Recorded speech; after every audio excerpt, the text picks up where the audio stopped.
Mo, Deuce and Mo, Deuce and Mo. They tell you what they know. Do it for Deuce and Mo, Deuce and Mo. Hey, do it for Deuce and Mo. When it comes to the Kings, it's my favorite show. Do it for Deuce and Mo, Deuce and Mo. Hey, do it for Deuce and Mo. When it comes to the Kings, big hopes and dreams as we cover our kings. Never cover the kingdom, but we loving our kings. And we covered your prayers as we doing our thing. Big Deuce with the pod, Lil Mo on the screen. Solo or together, still do it for team. Never switch up for $1 or revenue stream. So we always got each other, balance out the beam. Deuce and Mo, and that's the end of the thing. So do it for Deuce and Mo. Deuce and Mo. We are live! Do it for Deuce and Mo. When it comes to the Kings, that's my favorite show. Oh, I've had some time to process this, but it still hurts me tonight. My goodness, the Kings lose in unbelievable fashion in Milwaukee. What up, Deuce? Hey, what's up, dude? Hey, Morgan. Hi. Man. I'm rooting for y'all. Oh my gosh, thank you. Let's go, Kings. There's just so much good tonight. I felt like I was watching a throwback game from last year. The Sacramento Kings offense rolling. Kevin Huerter knocking down big shots, playing a close game down the stretch, battling. And at the end, you had the game. It was there. You won the game. Missed free throws, bad execution, and the Kings lose in heartbreaking fashion to the Milwaukee Bucks, 143-142. The game was unbelievable. The post game was even more unbelievable when Mike Brown had such an epic post game press conference showing all those missed calls. Dude. Morgan Reagan, happy Sunday nights. Is it a Sunday? Whoa. Yeah, how you feeling? I'm good. I got to stop anyone that said Morgan got caught on her phone when the camera went to her. Yeah. So no, my IFB went out and there's this fourth quarter hit. And so I'm just waiting until someone tells me. And you couldn't hear anybody because it was dead. Because it was dead. And so then there's this shot of me just like waiting for someone to tell me like, all right, we're on in 30 seconds. So no, Morgan did not get caught off on her phone. And I know so many people thought it was funny, but it was annoying to me because I don't like those things because then I look bad. Amazing how I talk about this epic game, post-game press conference, and Morgan goes, for one person who noticed one thing that happened and in the it middle of the wasn't game. one, and here's what's funny. I don't it care.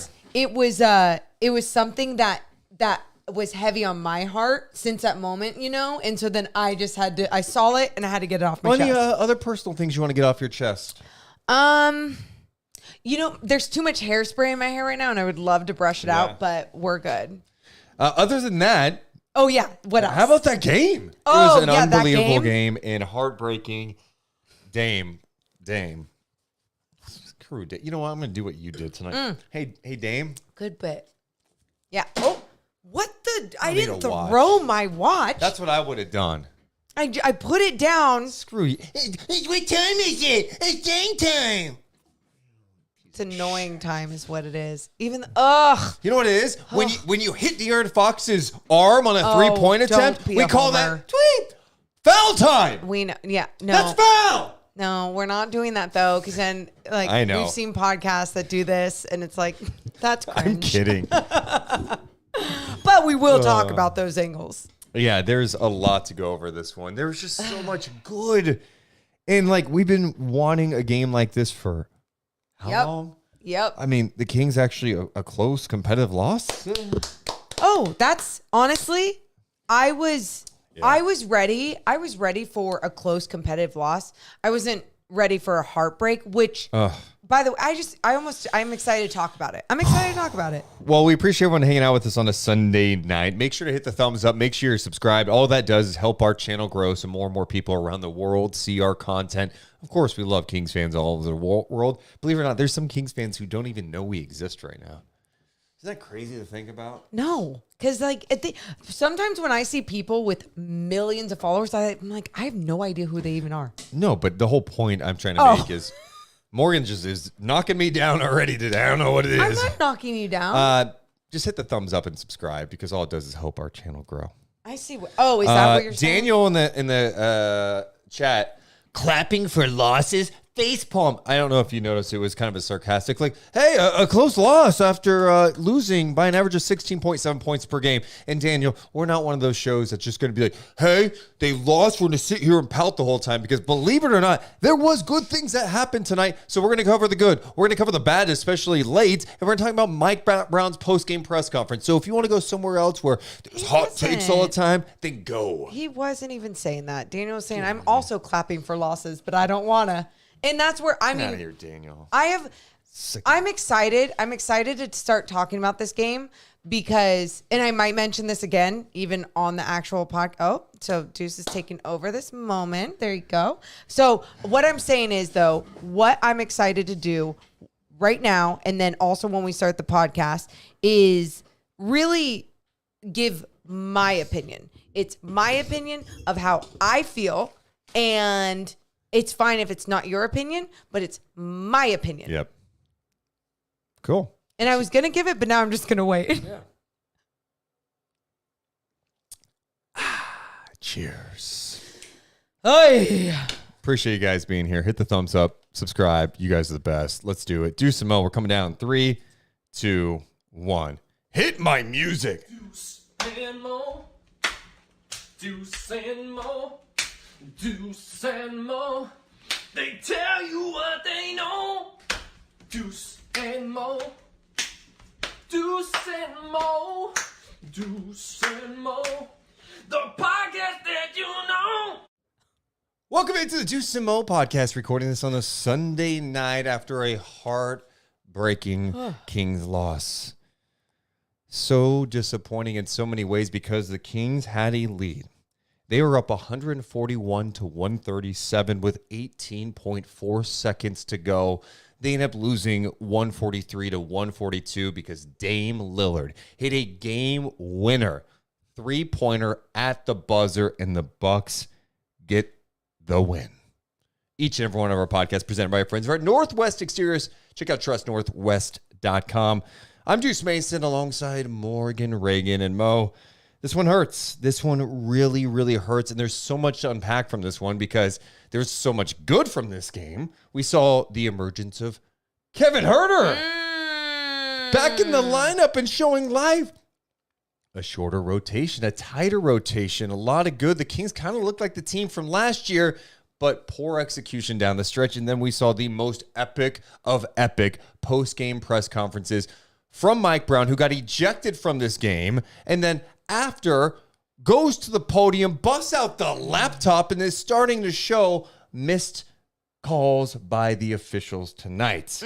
Morgan, how you doing? I'm so good. What a night. What a night.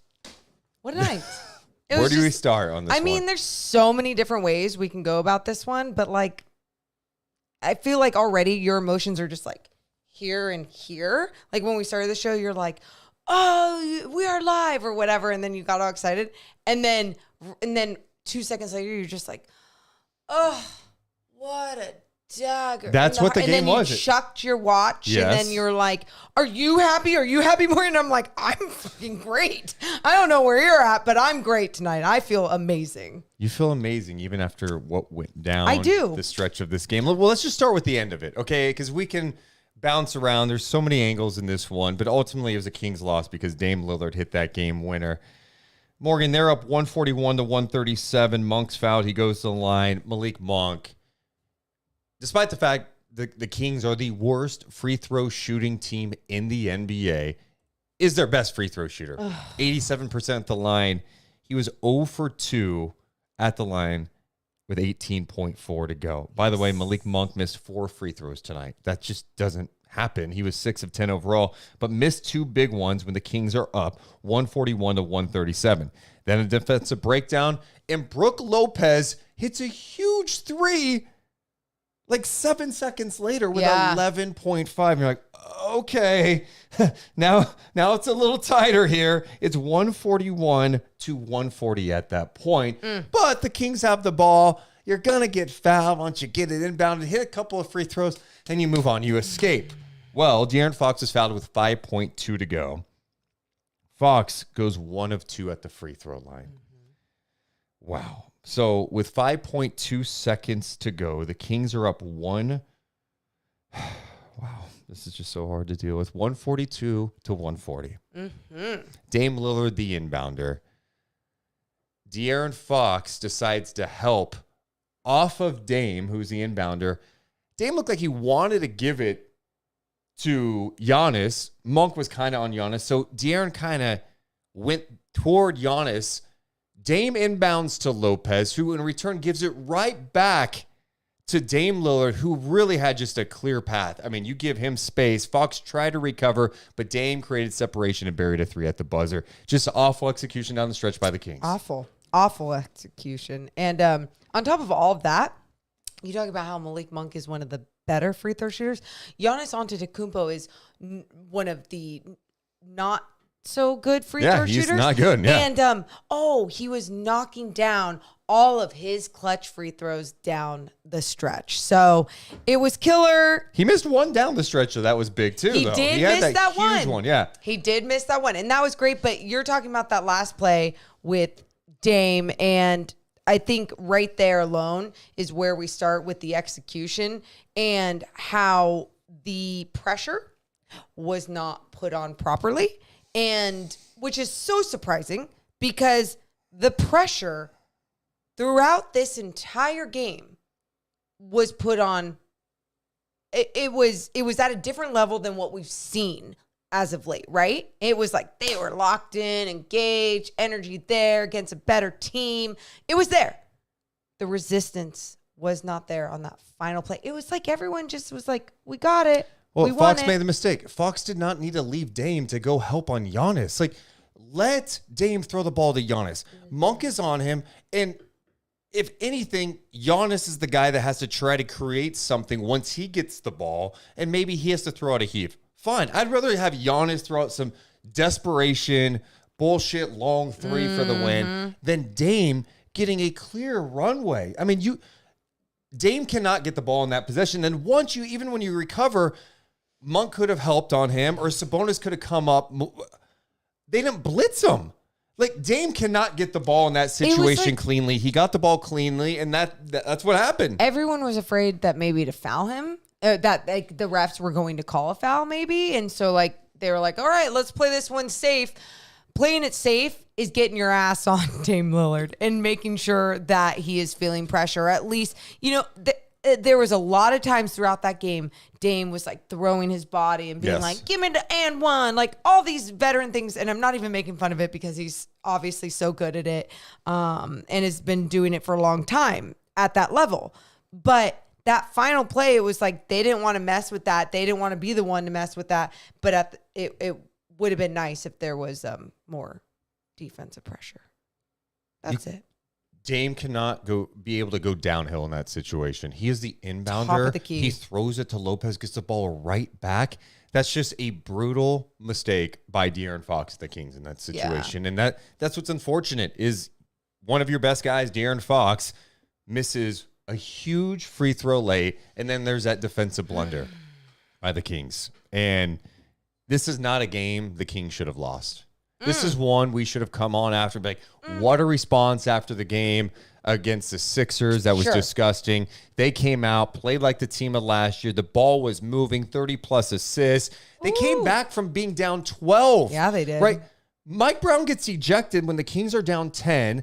They had a couple of free throws to make it a 12-point lead, and the Kings rallied. They took punches. They were able to get back and make this an overtime game after De'Aaron Fox, that big bucket. Oh, my God. At the end of the fourth. Yep. Overtime. That was huge. Over Giannis. Yep. But it was great. Execution down the stretch is just And it was crazy because they started the overtime period with a turnover. The Kings did. And then I was like, oh, shit. Like, that's not the way you want to start. And then you saw them pick it up from there. And when the Bucks were going scoreless and the Kings were getting stops, they were executing on the other end of the floor. Bucks having to call another timeout, whatever.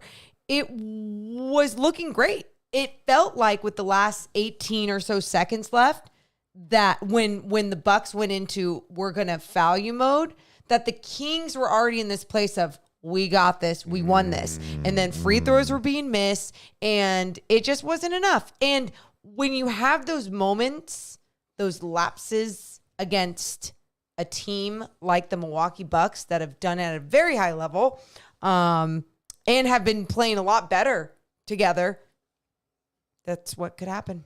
Malik Monk after the game tweeted, "My fault, Sack.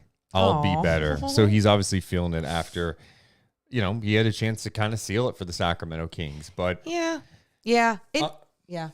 just that it just hurts because you literally had it. the game. Had it. And that would have just been a massive win in a tough place to win against a team that has now beaten you 15 There we times go. in a row. I was waiting for that one.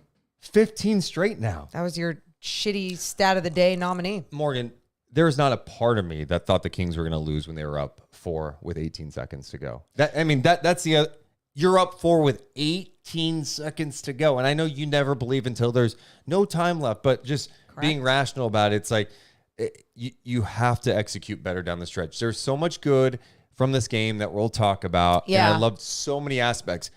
I loved everything until 18.4 to go when Malik Monk stepped to the line. And the free throw shooting hurt them tonight. And they are last in the NBA in free throw percentage. And in large part, that's because of Fox and Sabonis.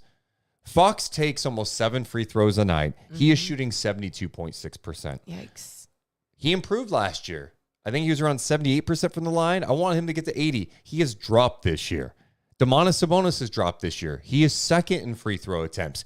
He is shooting 67% from the free throw line. So the two main guys, your two best players, are the ones who get to the line the most, and they are struggling big time. And it haunted the Kings in this one. Yeah, that's a great way to put it. It haunted And I don't know the Kings. I don't know what the answer is. Like, De'Aaron's improved the 3-point shooting. De'Aaron's been a mid-range guy that's been really productive, but the free throw thing, if you're playing close games, that's what we're going to look at. And that's exactly what happened. You make one more free throw tonight. One more. We're having a different conversation potentially. Yeah, and that's all of that sucks. And the dagger at the end of the game, we've seen it so many times with Dame Lillard.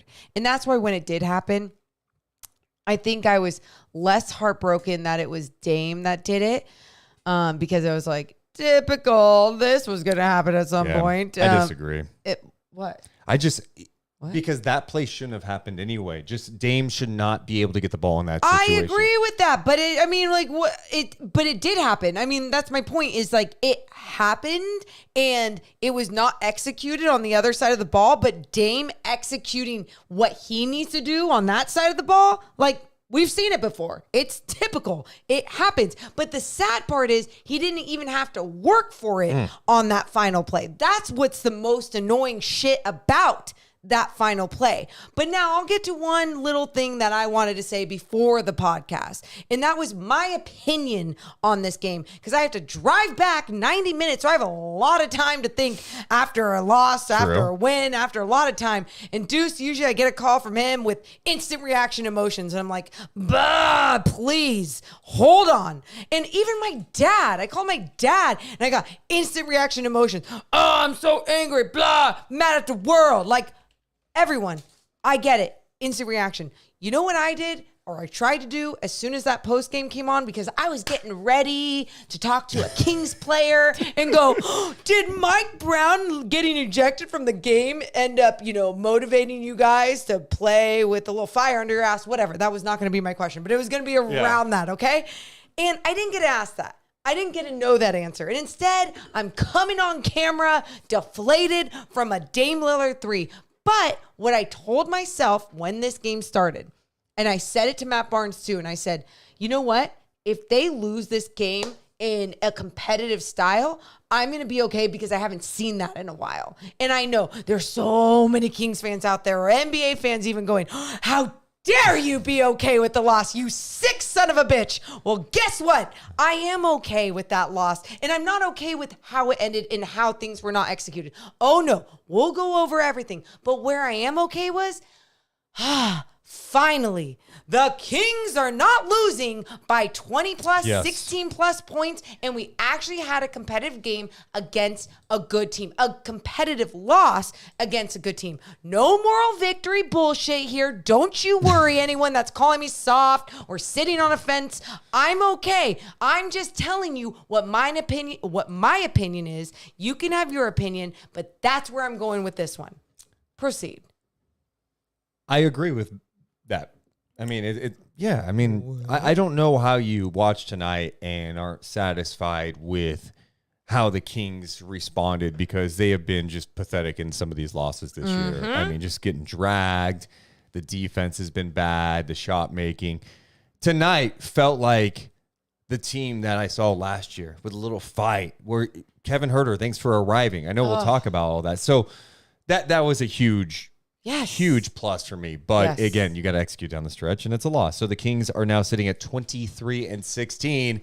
And then the other subplot to this is what happened after the game. Mike Brown, who got ejected from this one, and his ejection was a story, right? The guy was red hot. He thought Fox got fouled by Campaign. He did. The officials did not call it. Mike Brown gets on the court, and he is going at the young official.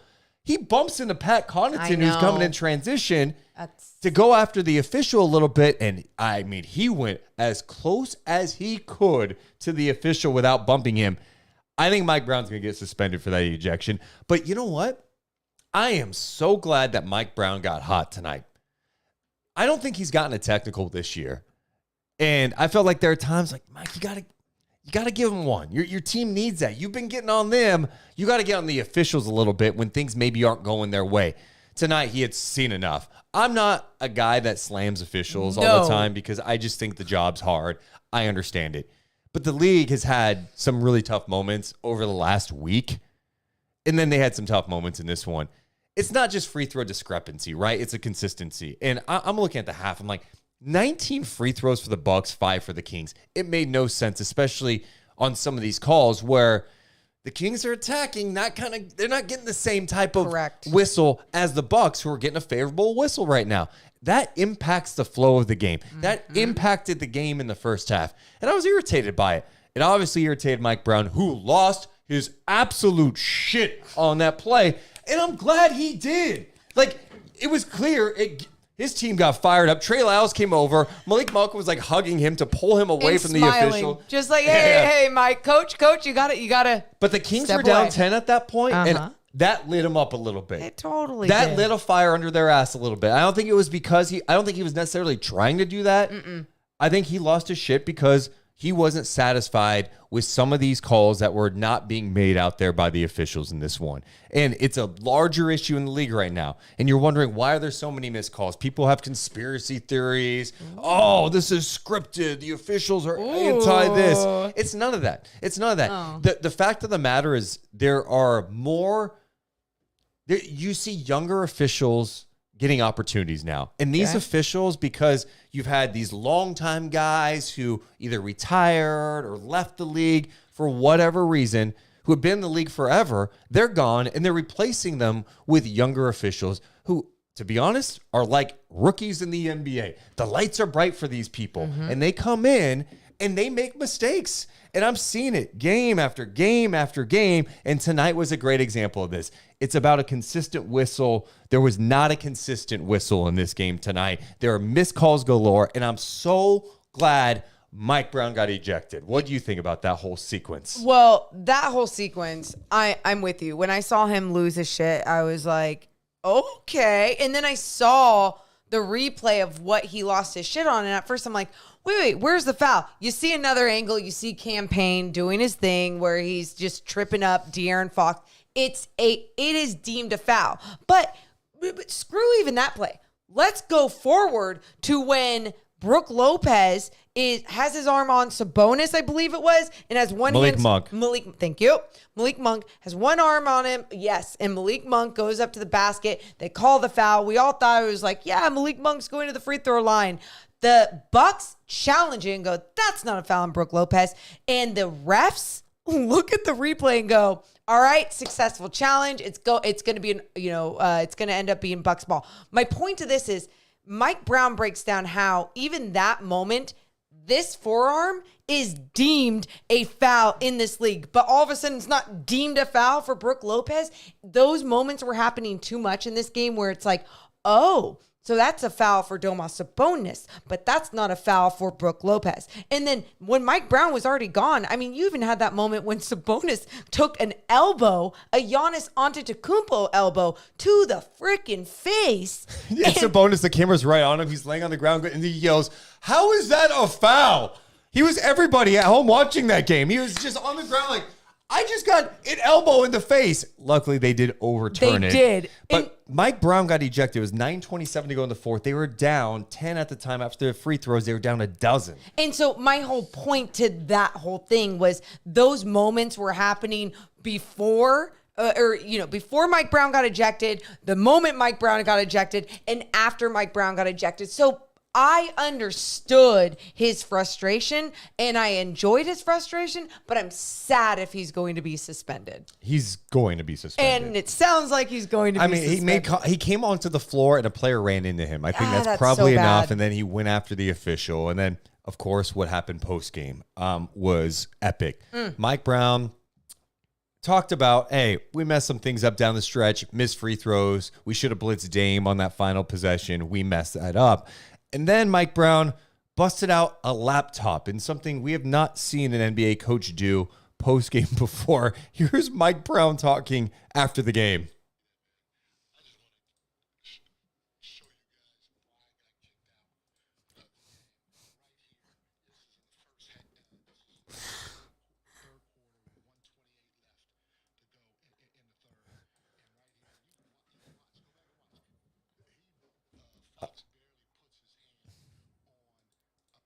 I just realized something.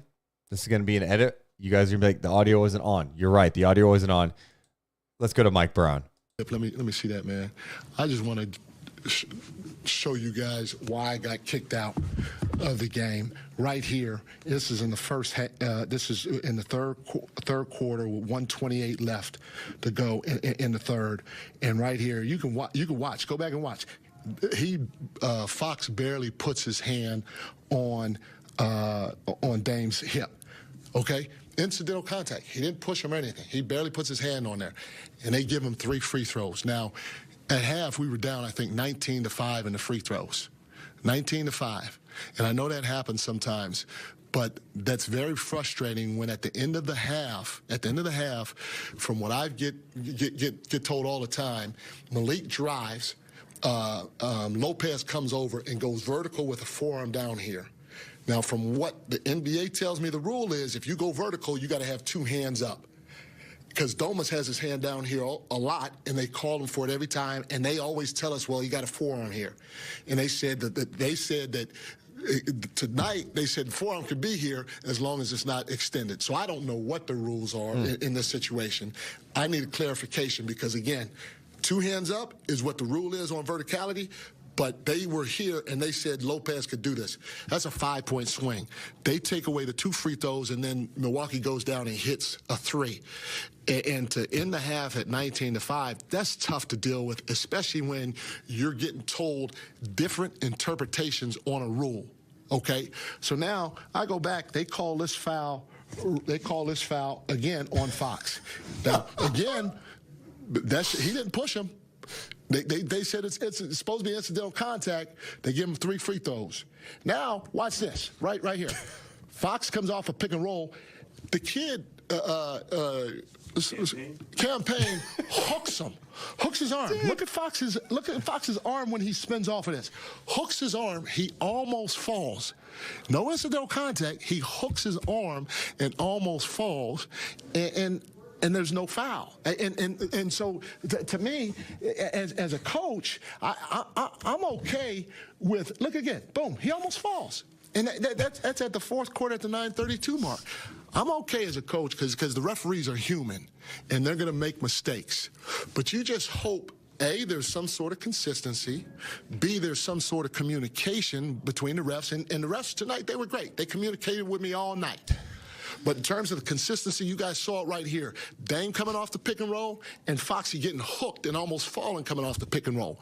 And then on top of that, if you get communication and you get some form of consistency in the game, okay, then you can live with some things. You can live with it. But the consistency that I see tonight wasn't in my opinion there. And then I don't understand the rule. If the rule is you got to go vertical and both hands up, how can you take away 2 free throws when the guy got his forearm down here? Now, if they're going to change the rule on me and say, okay, the forearm can be down here and the other one can be up there, all right, then now I know it going forward. But that's not what the rule is, because we get it called on Domas all the time, and they tell us he's got to have both hands up if you want to go vertical. That's why I got kicked out. Okay, Mike Brown. Think about this. This guy gets tossed after losing his shit. Goes back to the locker room and goes, video guys, give me this play, this play, this play. I need to play this on a laptop post-game in the press conference. And then his camera presence. This guy was looking right into the camera. He was making sure everybody who was watching at home felt his eyeballs pierce through that TV so everybody could hear his message. And to be honest, he isn't wrong. And what's wild about that is, you've seen NBA coaches lose their minds post-game with some epic rant. I mean, I don't think it was he just went up there with some facts. And collect in the post game with some facts. Oh, I love receipts, proof, timeline, screenshots, in everything. Shout out to Natalie on Twitter. Natalie, who posted that from Real Housewives, Salt Lake City. He came with the receipts. I did that on the post game right after, because that's the first thing that my mind went to was Heather Gay, Real Housewives of Salt Lake City. That reel going down one more, and it was right there. That's amazing. Right there. Oh, yeah, this one. This is Morgan post-game on NBC Sports California. I just want to show you guys why I got kicked out of the game right here. Receipts. Screenshots. Screenshots. Timeline. Give it to them, Mike Brown. In everything. He came ready to go. I loved it. And here's what I love about it too, is that in this, he goes, the refs, they're human. They were great. They were communicating everything. He literally charged one of these humans, and he charges him. And then at the end is like, at first he's like, I want clarification, blah, blah. And by the end of this, when he's showing it on his computer, he goes, I know that this is not a foul. So why are you telling me that this is a foul? On top of all of that, Matt Barnes in the post game was after Mike Brown was talking about how these are humans, blah, blah. Matt Barnes just like, screw referees, they're not humans, blah, blah, blah. And I'm like, Matt, they're human. Come on. He hates them. The official, Inte Wang, who is a young official. And officials do make mistakes during games. I just think the NBA is in a tough spot right now where you've got a lot of young officials in there who might not be completely ready to be at the NBA level at times. And I think there's so much that goes into it, right? The game is fast, right? There's a lot going on, and you have to be composed. You have to be able to communicate with players and coaches and be locked in. It takes time, and some of these officials are really young. And can I just say though, too, we say that, but don't you have to get NBA experience to like minutes to grow and get better as an official? And like, I think.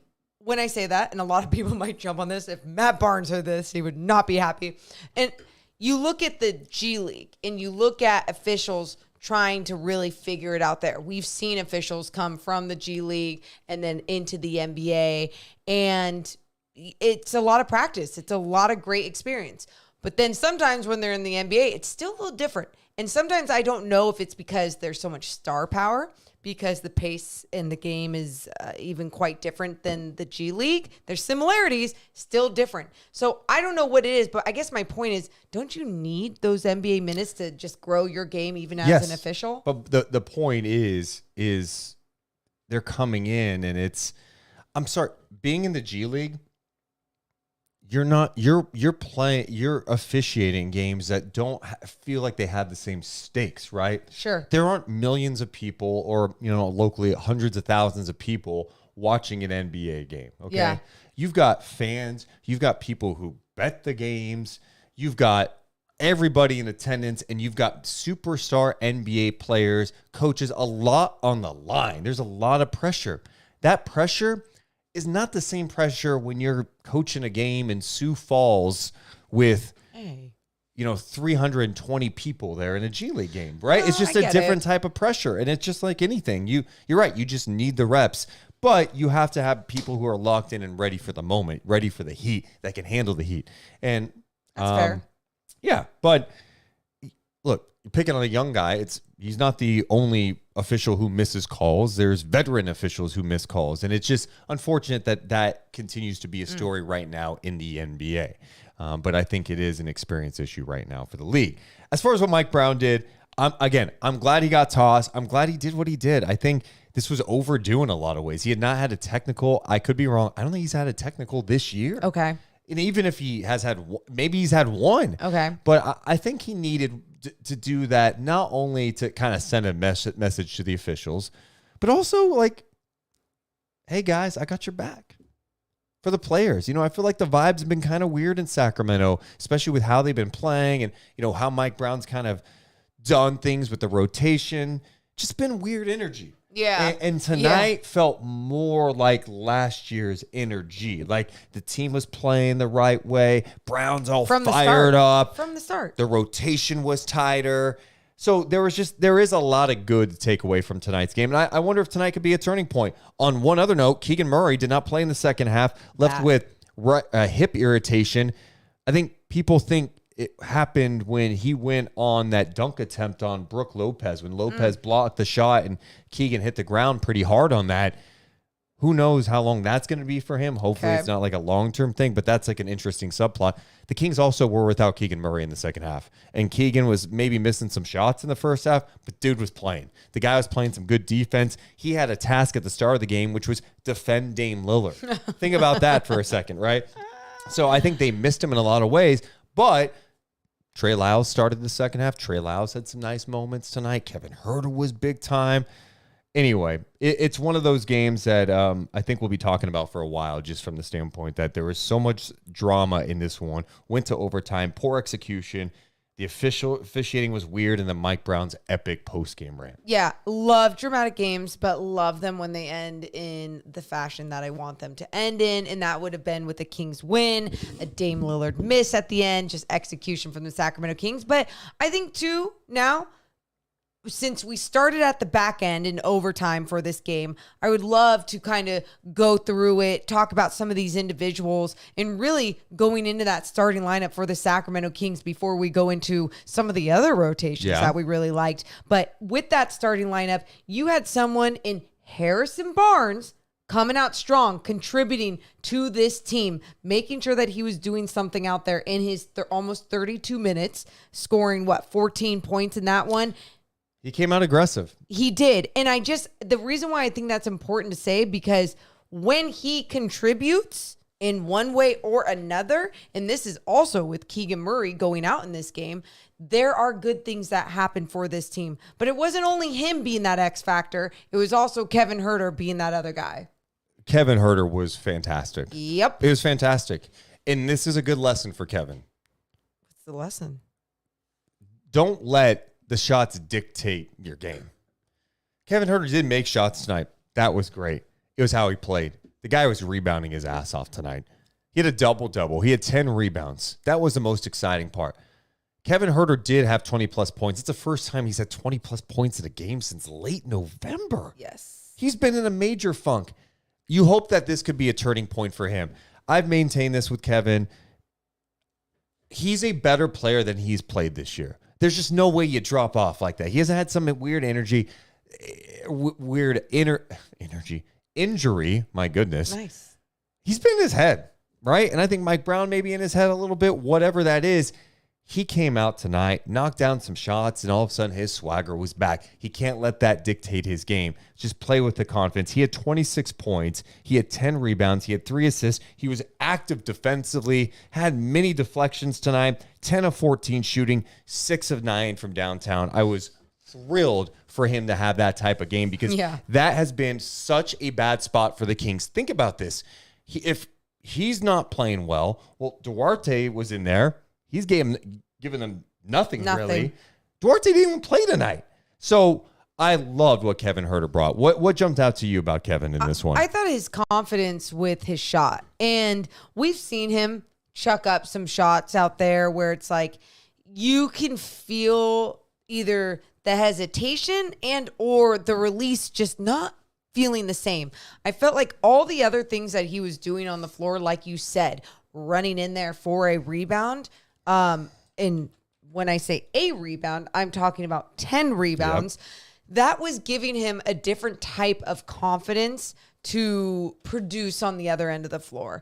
And when he was taking those threes, there was no hesitation. He was not, when he saw it go in, he goes, all right, I feel good. But it wasn't only that, moving without the basketball. Right from the beginning of the game, Domas finding him on it was like a slip, and Domas had this perfect bounce pass to him. Boom, easy 2. And those little things happening, they get you going. They make you feel confident. And his confidence went all throughout this one. I don't even need to see him score 26 every single night. It's like you said, I just need him to produce some and do all the other things. He can't be a 0 for you. Correct. When he plays well, it does wonders for the Kings offense. I mean, tonight, they could handle the loss of Keegan Murray because Kevin Huerter stepped up. He played like he was 6'7", right? And there's sometimes he doesn't play 6'7", defensively, rebounding. Maybe he's tentative out there. He wasn't that tonight. I was so happy for him, and I hope he could build off this because, he was such an important piece to this team. And even, the Kings' offensive rating when he's out there is still really good, but it's even better when he's knocking down shots like tonight. And he had a big shot late in this game in overtime. You had the stretch. We talked about the Kings being up 141 to 137. Well, the Kings were down because this was a weird play too. I'm glad we're bringing this up. So Fox makes it 136 to 134. You got Huerter defending Dame, which is like, But Kevin was competing. Giannis comes up, hits him with a screen. I felt like the screen knocked Huerter into Dame. Whatever. Huerter makes contact with Dame on a 3-point attempt. Fouled. Okay. When I saw that replay again, I think it was Huerter's momentum that led him in his body going into Dame. Fair enough. It was just a tough sequence, right? So Dame, who's pretty much automatic at the line, hits 3 free throws, gives the Bucks the lead, 137 to 136. Kevin Huerter shook it off and buried a 3, puts the Kings back up 2. Then Monk, of course, hit a jump shot to put him up 4, and then we know the result. But anyway, it was really good to see Kevin play in a big, big way. I think everyone needed to see that. And I think it helped bring someone even like you to talk about this team and go, hey, they looked a lot more like what they did last year. And it's because they had all these weapons. And it wasn't only being able to see Kevin Huerter have some big moments, and especially there late in some really crucial moments, and mistakes were being made, but mistakes were being made by your best player in De'Aaron Fox as well. But I just love that they felt like they had different guys that they had confidence in. Malik Monk, De'Aaron Fox, hitting some mid-range shots late. And it's just like this team does not feel like there's any egos around when it comes to crunch time. And I think that is such a huge thing to have going forward. But you need everyone to be able to have all the Malik Monk confidence that they can get out there. Yeah, I was really, really pleased to see Kevin Huerter bounce back. And let's hope he can keep this going. The Kings need him, especially if they're going to be a successful team in the West. He has not been a factor this year. This year. That's insane. I know. Almost halfway through the season. And he's been, the fact that we can go back to late November, his last 20-point game, That's pretty wild. Well, and that's why, too, whenever we talk about track record and why when you talk about this guy and all those trade rumors and those trade conversations, it's really difficult to think about at times because you go, God, this is still there. And if he's doing this against you on another team, that's difficult to think about. But you also hope that is what he's able to do. That is why the Kings made the trade in the first place. Morgan, we also need to talk about something that the chat's been asking about us. What? About with this game, and that is a lineup that we have never seen the Kings use. Was that we've never seen that one before? Maybe for a second. Okay. Maybe. I can't remember. I just trust you and your Excel sheets, so. I keep track of the lineups, and tonight we saw one, and I had to do a double take. What happened? 3:18 to go. We saw a lineup that featured Malik Monk, Keegan Murray, Trey Lyles, Domantas Sabonis, and Alex Len. Yeah. We saw a big lineup we debut in did. this game tonight. Well, okay. Couple things about this. Loved it. Had fun. They had fun out there. What about all the people that always say, I think Domas should play power forward? That say that a lot? Yeah, I've been mixed on it. I mean, I think it depends on the matchup. I think there's some matchups that aren't good, but I was fine with him trying Agreed. it tonight. Domantas is moving pretty well. I think he is showing that much. I think that's been much improved with his game this year. Like, I feel like he is moving a lot better, especially on switches, coming out on blitzes. They blitzed Dame a few times tonight, and I thought, hey, he handled it pretty well. But it was interesting to see him go big, and I'm glad. Like, try a different look. You know, like, especially with a team that's got size, when, you know, you have a lineup out there that sometimes has Giannis and Portis and Lopez, but counter it a little bit. And they even counted it when the Bucks didn't have all those guys in there. And I thought, hey, it looked all right. Like, Len had some nice contests, like he does usually. Domas was moving well. The Kings were rebounding. I liked it. Yeah, I'm with you. And I thought Alex Len's moments and his minutes in this game were just so fun. So fun. His presence, the way that he's moving out there has looked so different, so energetic. You know, you look at him as such a big body, but even in that lineup too, it was like he was able to just sprint up and down the floor. Just some big moments from him. The other thing that we saw tonight, before Keegan went down, Mike Brown played 8 players. 8. Malik Monk, Alex Len, Trey Lyles. Sasha ended up getting some brief run in this one, playing about 6 minutes and 24 seconds because Keegan was out and Trey Lyles needed a backup too. So Sasha came in there. He had 4 points and a rebound in his minutes. But I like the fact that he tightened it a little bit. I think really for a while now, it just seems like he is searching constantly.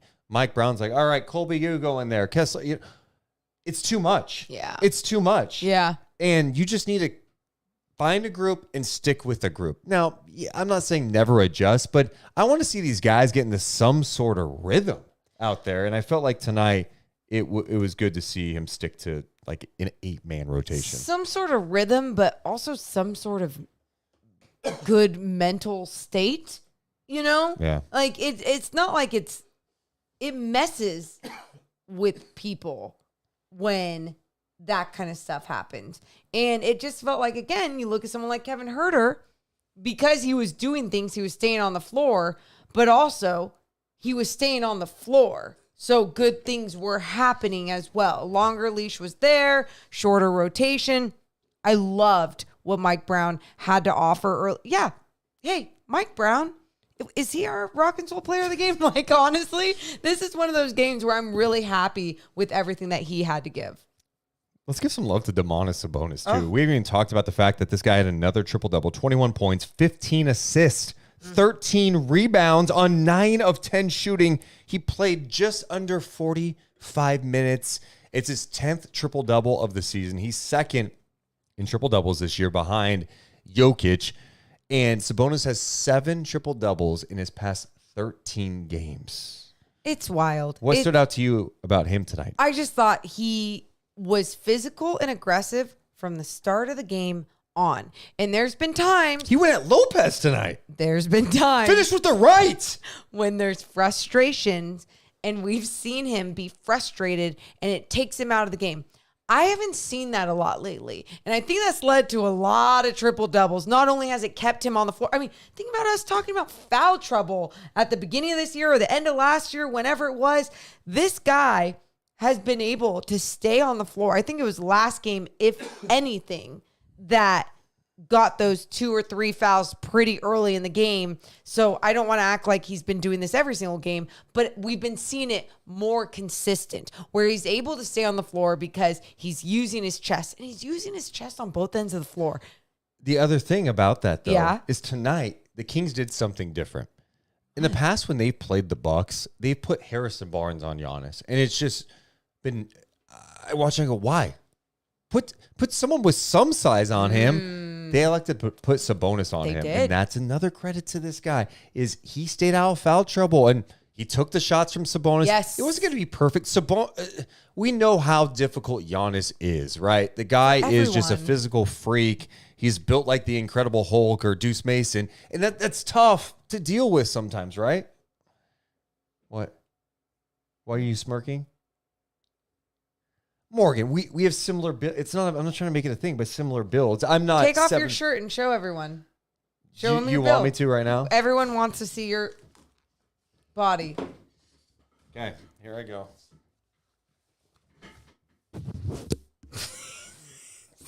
That's my. It's stuck. You're gonna wait. You're gonna hit the wine. Just Oh, what happened? Ripped, as you can see. What? such a stupid bitch. You think I give that away for free? OnlyFans / Deuce Mason. Anyway, I thought Sabonis did a fantastic job. Yeah. I love that they put Sabonis on Giannis. It was good. And they put Keegan on Dame. Deuce. Some different looks. Going back to Sabonis, because that is who we are shining a little light on right now. But you're exactly right. The way that he didn't allow, it is difficult enough to be like, all right, if Giannis goes downhill, shit's difficult. He was able to be at this perfect spot on the floor to be like, shoot the midi, but if you come in here, I'm in a battle with you. I'm not going to let you just get this line drive every time. And there was moments Giannis still had his moments where he'd create space or find an easy way to get to the basket. Sure. But for the most part, I thought Domas did a fantastic job on that end of the floor as well. Giannis shot 14 free throws tonight. The Kings shot 20. There's a couple times I did feel, to be honest, the Kings, they did breathe too hard on Giannis. I mean, Breathe. Oh, and it just caused him, it stupid just bit. jolted him. You know what I mean? And I get why they called it. Anyway, Giannis did have a triple-double. He had 27 points, 10 rebounds, 10 assists, 9 of 16 shooting, 9 of 14 overall. But at the free throw line. But yeah. I did feel like they did a pretty solid job on him to make him work, make life more challenging. Dame was 9 of 23 in this game, 5 of 13 from 3. His fifth one was ultimately the game winner in this game. The guys that absolutely destroyed Sacramento tonight were the others. Bobby Portis, 9 of 11 with 22. Malik Beasley, he cooled down a little bit late, but it felt like he could not miss. He came into tonight shooting something like 48% from 3.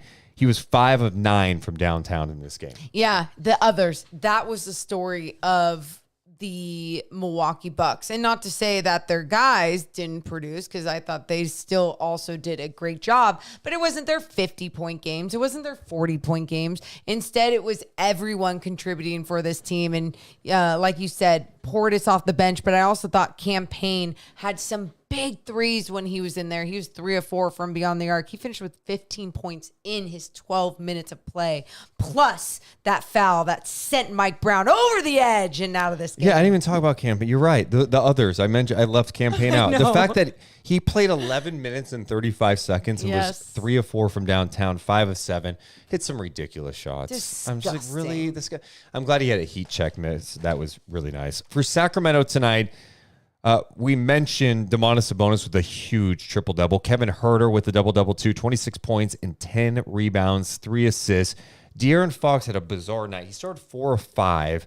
And then he cooled down big time. Yep. Ends up finishing with 32 points, 12 of 26 shooting, 2 of 6 from 3, 6 of 7 from the line. That's great. 6 of 7 at the line. The one missed free throw was what cost the Kings.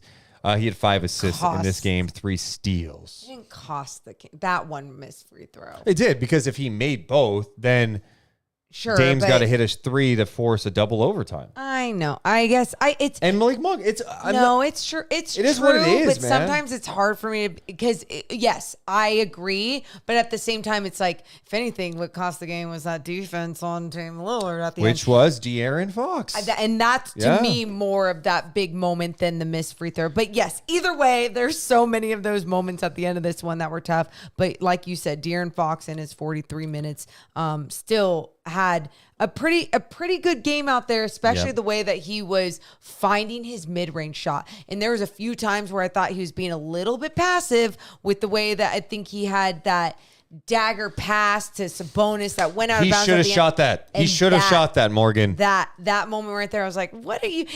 I think even Domas, because Deuce, I don't know if you know this, but I had a one-on-one with Domas Sabonis, and he talked about Domas in crunch time. He's looking to rebound when De'Aaron is going to the basket because he goes, that guy's going to shoot the ball. And so even in that moment, I think Domas was like, what the shoot? That's your shot, man. Like shoot the ball. So he had that moment. It wasn't great. It happens. Malik Monk, by the way, had 14 points combined in fourth quarter and overtime. 14 of his 28 points off the bench. He had 28 points. He had 7 assists. 9 of 21 shooting for him. He was 4 of 9 from 3. He's playing with such great energy tonight. One of my favorite plays he had was a nice rebound, and he absolutely got that rebound, pushed, went end to end. He saw Dame in front of him and laughed, went right around him and got to the basket.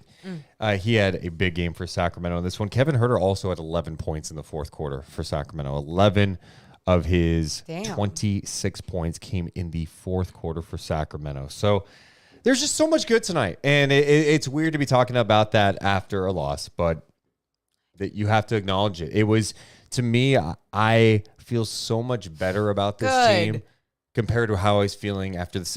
I mean, the losses lately have just been shit. It's just been bad. Yep. Every loss has been bad, and tonight's ending was awful. I will admit that, but I felt like the compete is what I want to see tonight. What I wanted to see tonight, and going forward from the Kings, it's like, give me some competitive games against good teams. The Milwaukee Bucks are flawed. I don't think they have a championship team at this point, but they're a team that has enough to win a lot of regular season games. They destroyed Boston the other night. They lost to the Warriors. Or did they lose to the Warriors? They beat won the Warriors last night. Yeah, the Warriors are shorthanded though, but they beat them. They're 28-12, and they've been playing well at home. They're a tough team to deal with, especially offensively. You see it with Dame and Giannis.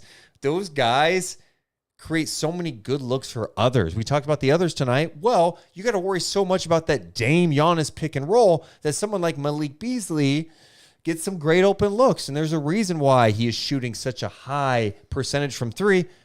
He's getting wide open looks because of these guys. Dame is hard enough to deal with one-on-one. Giannis is hard enough to deal with one-on-one. So when you put other guys around them, some shooting, it's a challenge. I loved how Sacramento played.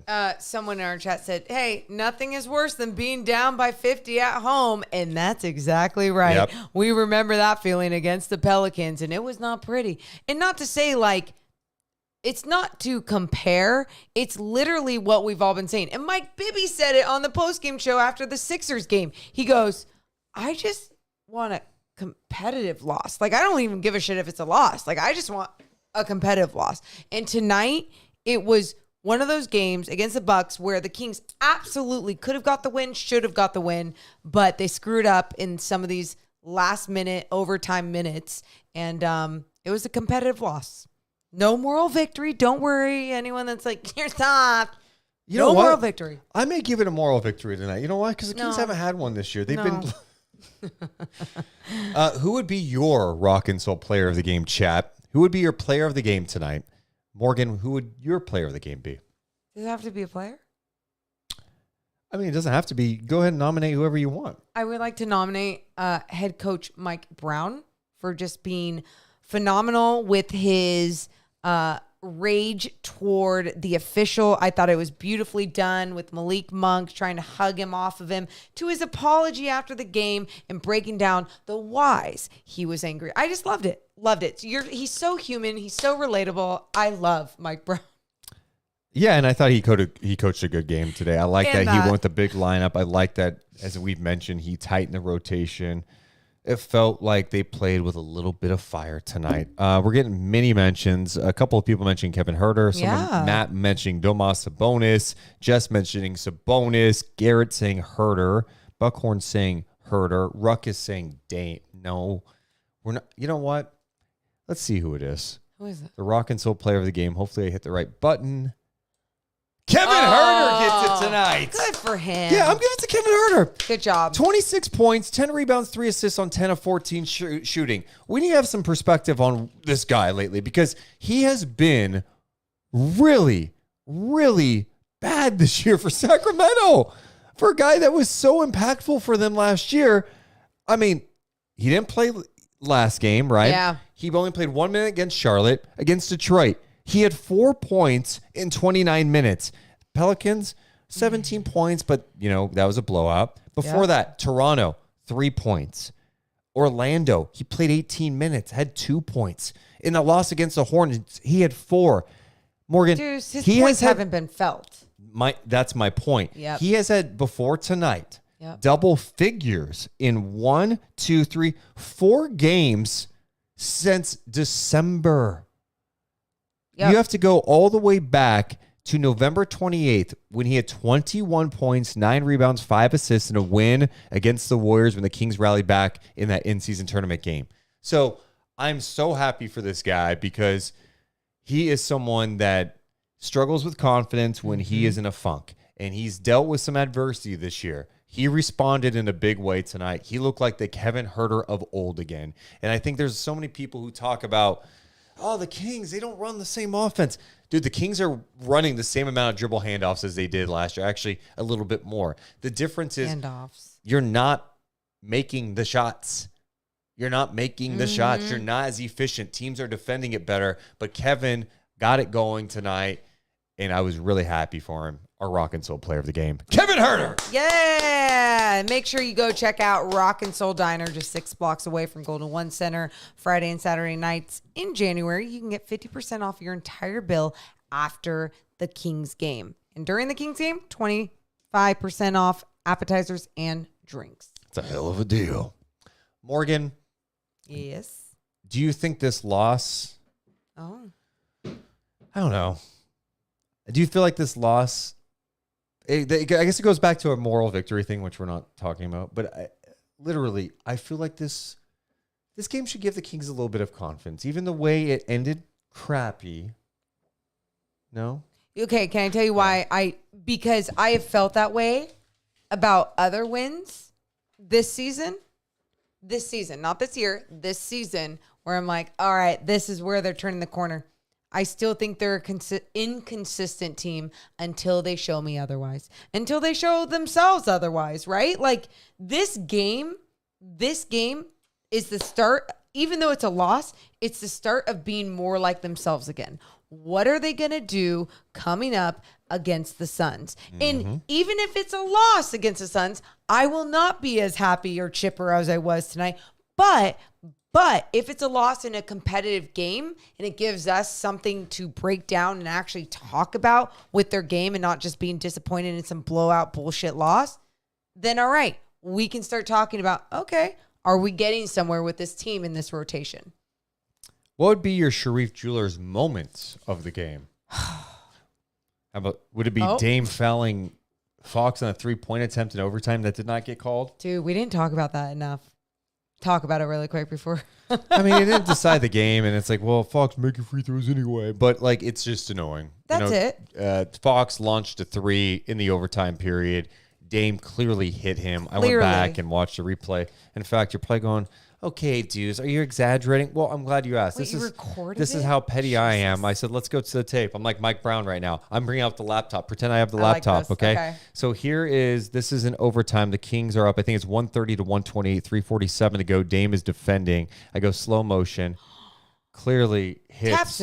Taps it. Yeah, and then let me rewind for you too, if you don't mind. This is extra slow motion for you. Here's Dame contesting the shot, makes contact. He tried to pull back his hand fast, but he made enough contact to alter the shot. That is a foul, and that should have been called a foul, which would have been 3 free throws for De'Aaron Fox with the Kings up 2, 3:47 to go in overtime. Even the refs not questioning, like, why was that such an air ball? You know, it's not like De'Aaron Fox with tired legs and chucking up a shot. It was surprising to me that they weren't like, okay, was that tipped? Did anyone see that ball tipped? No, it was clearly he got knocked on the wrist. And De'Aaron was irate after that play, and he had every right to be. His shot was altered because of it. And so some bullshit. That was beyond frustrating. Mm-hmm. Did I just pull Mike Brown? I just brought out some evidence. Just put him right there. This is just naturally us. This is not a Mike Brown. Stop trying to act like you're like Mike Brown. We all want to be Mike Brown. I got some coach qualities. Okay, so that's not the moment of the game. No. Okay. Yeah, the moment of the game. God, there was this sequence of the game. I wish I remembered it well, but it was just Domas Sabonis everywhere on the defensive end. And I want to look back at it tomorrow to show you, just so we remember coming back to this moment. But my moment of the game, Mike Brown going off. I just want to remember that because I think Mike Brown laptop.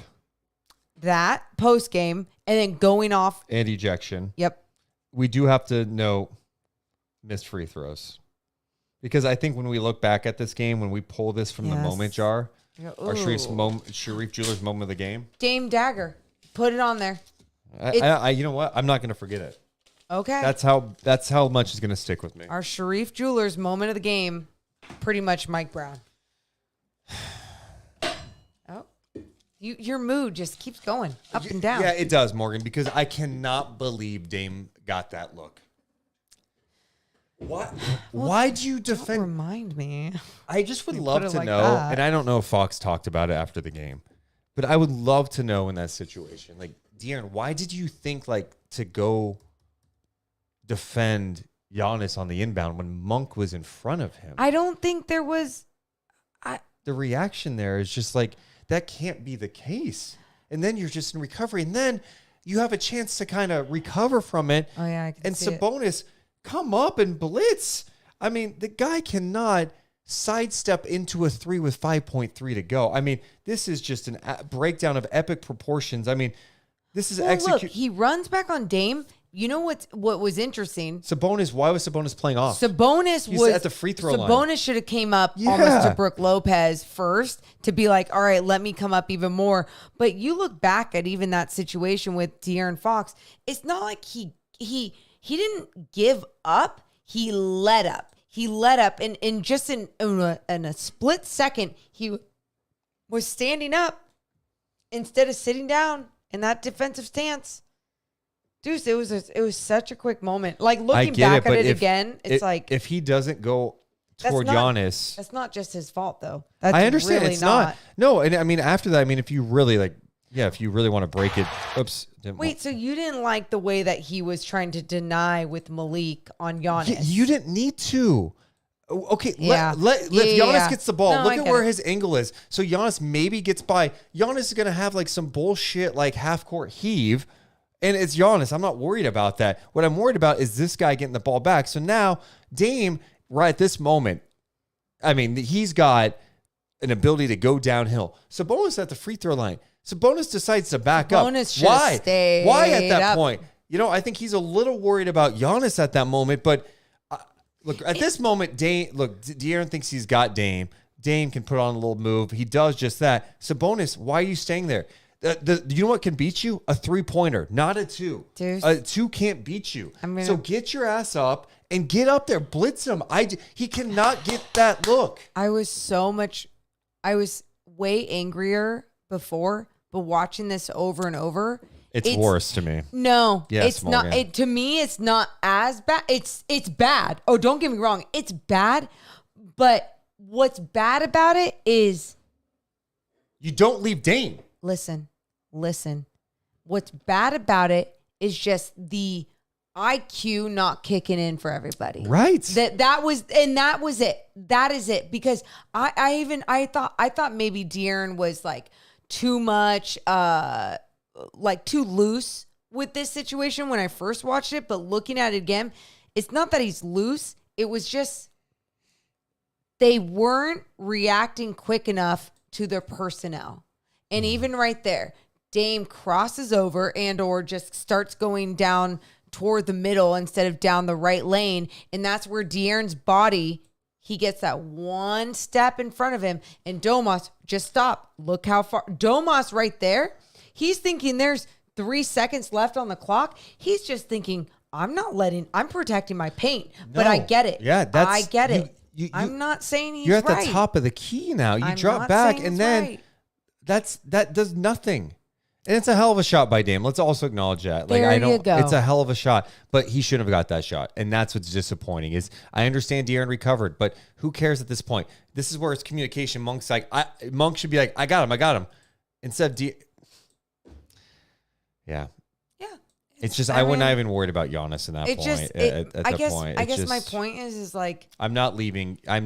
De'Aaron's had moments like that late in the game where he gets the ball back. Guess what though? He's not going to have that moment again. He's not going to have that moment again. Not this season. He's not going to have that moment again. I think he looks at that and like even if Mike Brown is trying to stick up for him and goes, "We should have blitzed Dame at the end of this one." It's like even if you were to blitz Dame, it doesn't matter. It's on you want to still put that much pressure and that much responsibility on your leader in De'Aaron Fox to just get it right. Kyle says you act like it was a wide open catch and shoot 3. No, Kyle, but here's the thing, like the details matter in these late game situations, and that's what basketball is. These players are so good, right? So you have to do everything in your power to make it slightly more difficult. And Dame getting the ball downhill he's done this. Like he's comfortable with that. Like, I have a straight line to get to my spot. And that's someone that's tough. Done it before, Kyle. And that's the only reason why it's like, because I get what you're saying too. You're like, wait, it wasn't the easiest look, but for Dame, that's like a walk in the park type of look. And it's just understanding the moment too, like worrying, like De'Aaron coming off the inbounder to worry about Giannis getting the ball. It's like, look, Monk is there and maybe help can come up. Like is Giannis could get past Monk, I guess, and go. But what are the odds that Giannis is going all the way to the basket in that time? He's probably going to feel like he's got to force something up. Or Dame just gets the ball right back and Fox recovers, but puts a little crossover on him, gets to his spot. Sabonis doesn't help. Bang. That's game. And that's what's unfortunate. Philip says, I threw up in my mouth right now. That's a bad feeling. Yeah, we all did. We all did. How'd you bring me back to this dark spot? Is it because we were talking about the end of the game, right? Yeah, we were just, I didn't bring you. It's not a dark spot. It's you guys. I wanted it so bad. It's a learning situation. You might as well experience it now, learn from it now, move forward. Do you like my mindset? I do. Mindset. We also should mention that tonight's podcast presented by our friends over at Northwest Exteriors, Morgan Reagan. If you need windows, why should you go to Northwest Exteriors? Well, not only are they simply the best, but you can save a lot of money on your energy bills. The way that they have been able to really hold in the heat in this podcast room, or if Carlin takes a giant poop because he's paralyzed and he can't hold it in, you really can smell it. I know that doesn't sound like a good thing, but my point is it really holds in everything. And it's something in this old house that I was like, I never realized you needed to have that in the summer, in the winter. It is worth it. Just go get a free quote. Don't waste your time going anywhere else. How about someone who's local? They've been in Sacramento forever, and they don't subcontract out to like Southern California. If you go through them, you go through them. You can go to their showroom and see all the windows and options for yourself. So check out their website, trustnorthwest.com. They are simply the best. Trust Northwest. A little off cue. Let's try it again. You got to just understand that Northwest Exteriors, they're simply the best. Trust Northwest. How was that? You took such a deep breath before the other one. You were like, it was cute. It was good. So cute. So cute. All right, next up for the Sacramento Kings, the road trip coming to an end, huh? Oh, thank God. They're 2-2 on this road trip. you would love to get another one. They finished the road trip off coming up on Tuesday when they were in Phoenix against the Phoenix Suns. The Suns were in action tonight, and it wasn't the easiest victory for them, but they pulled away late to beat a Portland team 127-116. Portland had a ton of injuries. Malcolm Brogdon did not play. Neither did Jeremy Grant. They missed a few other people too, including Matisse Thybulle. And a lot of people are like, oh, does that mean those guys are getting traded tonight? Maybe that's what's happening. Because they were kind of last-minute scratches. Yeah. Anyway, the Suns win. They're hanging up at 21-18 tonight. Beal, Booker, and Durant played. Durant had 21, Beal had 23, and Booker had 34.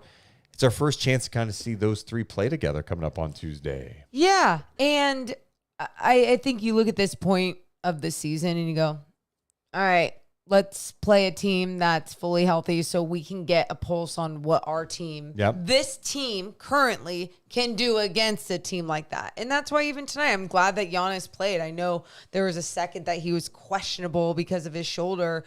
Chris Middleton obviously wasn't even playing. That was something else we didn't mention in that one. But yeah, I want to see it. I want to see it. I want to see what the Kings can do, especially with a day in between, rest, go to Phoenix, boom, come home. So overall, you're feeling what about the Kings? The same. Wow. I feel better. Oh, that's good. I'm glad that you feel better. I feel the same until they put some games together. Yeah. Games to me, and I said this last year, but my expectations are different. I said, games to me, it's not just wins, it's how they're winning and losing. And even if they lose tonight's game and then find a way to battle back against the Suns, if they lose against the Suns, I will still feel that disappointment. But it's how they lose or how they win that will make me have more of a pulse of where I want to go with this. Let's get to some super chats. Jersey Debs donated $10. Appreciate you. Saying the Kings should have something like a swear jar, a free throw miss jar for charity. Prorated by player salary. Alternatively, you could have performance bonuses and players' contracts based on free throw percentage. Yeah, the free throw stuff, it's so hard to understand. Yep. I'm not going to pretend like I'm some free throw expert. Sometimes I feel like Fox moves a little fast up there. Yeah. Take your time. Giannis takes 3 hours up there. So this sounds kind of dumb, but whatever. When I used to play, and when I was trying to find my free throw rhythm and when I would miss free throws a lot, it was so annoying. So then what I would start doing is, like you see De'Aaron Fox trying to get into it quick. It was more of a the mentality thing. I don't want this to be on my mind long. I want this to just be in rhythm. So I would just go one dribble shot, not even whatever, take no time. I realized that wasn't working. So I went more of the Giannis route where it was like, breathe, focus, mental. It's like golf almost when you're at that free throw line. Like you need to make sure that you have the right mindset. That was ultimately what I found out for me. And I think for De'Aaron, maybe that's where he goes with it eventually. And I think sometimes too, we go, they just need to practice. Dude, these guys, they practice free throws all the time. But there's also something to the fact of practicing when you're tired at the end of games, right? Yeah. So how do you do that? That's why you practice you shoot free throws at the end of practice after a hard practice. You run if go you to miss. the line. If you're all fresh and just hitting free throws, what's that mean? You don't have a crowd around you. You're not really tired. It's a different level of mental toughness and focus when it's a close game. The pressure of that's one. Yeah. Being tired from playing a hard game is two. You just have to fight through it and nail those free throws. Well, that's why coach makes them run at the end. It's not just because, it's discipline. It's literally to be tired and because it's falling on you. If you miss it, everyone's running liners or whatever. So that mental state right there, they want that pressure to be on you to be felt when you're practicing. Geeky Nana donates $3. Thank you. I Miss Luke donates $5 saying, it's a painless night. As I lay here sleepless. Open Mike donated a few times tonight. He donated $2, then another $2 saying for Magic Deuce, like Magic Mike. He donated $5, says, besides the roster moves that are needed, Mike Brown is not a championship coach. Mike Brown is Mark Jackson. Another coach will be needed to win the ship. Oh my God. Open Mike. So you know negative. What? I'm going to take that $5. I'm going to take it. Okay. I'm going to light it on fire. That's how I feel about that It's digital. BS comment. But appreciate the Hard donation, disagree. but stop. And also said, I don't always listen to podcasts, but when I do, prefer Deuce and Mo. Good night. Thank you. Well, Mike, I love everything about you except that lame comment about Mike Brown. Let's get to some final thoughts overall. Final thoughts for me. Love the competitive nature, love the style of this game, but ultimately, what I feel like we've been complaining about a lot of, Mike Brown and his rotations, love what we saw from it. Liked a lot of what we saw of it from tonight. My final thought, if you play like you did tonight, you're going to win a lot more games. Right? Play with that flow. Yep. They look like they were having fun again. Now you got to execute down the stretch in close games. Part of it is they really haven't played many close games. Yep. They really haven't. So you'd like to see them execute better down the stretch. They did not do that in the overtime period in that final 18 seconds. That's going to live with you. Hopefully it's a learning experience and you bounce back. But overall, I loved how they played tonight. It was good to see Kevin Huerter bounce back. Hopefully Keegan's all right. We'll be back live again to talk about everything Tuesday night. Let's go. And we will be putting out content all the time on our YouTube page, youtube.com/@DeuceandMo. We'll preview games. If there's any breaking news around the NBA or any big trades that happen, you know where to be. We'll be here. We love you guys, but we got to go. Thanks so much for being here on a Sunday night. See ya. Deuce and Mo.